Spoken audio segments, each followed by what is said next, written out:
जो क्षेत्र पड़ता है थाना क्षेत्र सोरो में, वहाँ पे कमला देवी जो कि एक 70 वर्ष की बुजुर्ग महिला थी, उसकी हत्या की सूचना पुलिस को प्राप्त हुई थी। मौका मुआयना बड़े ही सलीके से किया गया। वहाँ पे डॉग स्क्वाड और फील्ड यूनिट को भी भेजा गया था। पूरे सारे साक्ष्य और एविडेंसेस, फिंगरप्रिंट इत्यादि कलेक्शन न करने के बाद ये ज्ञात न हुआ कि एक इन्हीं के घर का जो लड़का है जितेंद्र, उसका दोस्त बबलू पराशर इसमें इन्वॉल्व है।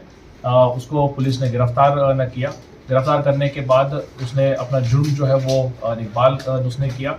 साथ ही में उसने ये बताया कि घर के पीछे की तरफ से टेरेस के थ्रू ये व्यक्ति जो है घर में चढ़ गया था। उसको ये ज्ञात न हुआ था कि उसका जो मित्र है जितेंद्र और उसका जो भाई वीरेश है, वो दोनों ही घर पे नहीं है। वो दोनों उनमें से एक भाई जो है वो जो घर में रहता था वो दिल्ली गया था अपनी पत्नी को पिकअप करने के लिए, जो कि होली के लिए अपने मायके गई थी। इसी का फायदा उठाते हुए बुजुर्ग महिला को घर में अकेला पाते हुए लूट की घटना को कारित करने के उद्देश्य से यह व्यक्ति जो है वो अंदर चढ़ा था। उसने कुछ जेवरात लगभग जिसकी कीमत 1.5 से 2 लाख रुपए थी, उसको इसने वहां से लूट लिया था। साथ ही में महिला की पत्थर मार के सिर में हत्या न कर दी थी।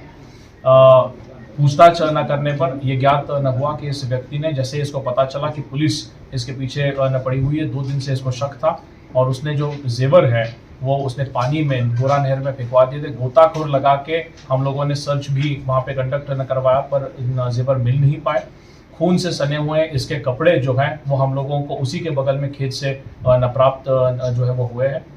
उसी के आधार पे, बाकी एविडेंसेस के आधार पे, फिंगरप्रिंट्स के आधार पे, सीडीआर का लोकेशन इत्यादि के आधार पे इसको जेल भेजने की कार्रवाई की जा रही है। इस घटना में सर इसके अलावा कोई और अन्य भी, बाकी कोई भी व्यक्ति इस घटना में इन्वॉल्व नहीं है। अकेला यह व्यक्ति इन्वॉल्व है और पूर्व में भी एक घर में इसी तरीके की टेरेस से चढ़ के जाने की जो घटना उसी के गांव में इसी व्यक्ति ने कार्य किए हुए, ये बात हम लोगों को बाद में संज्ञान में भी आई थी।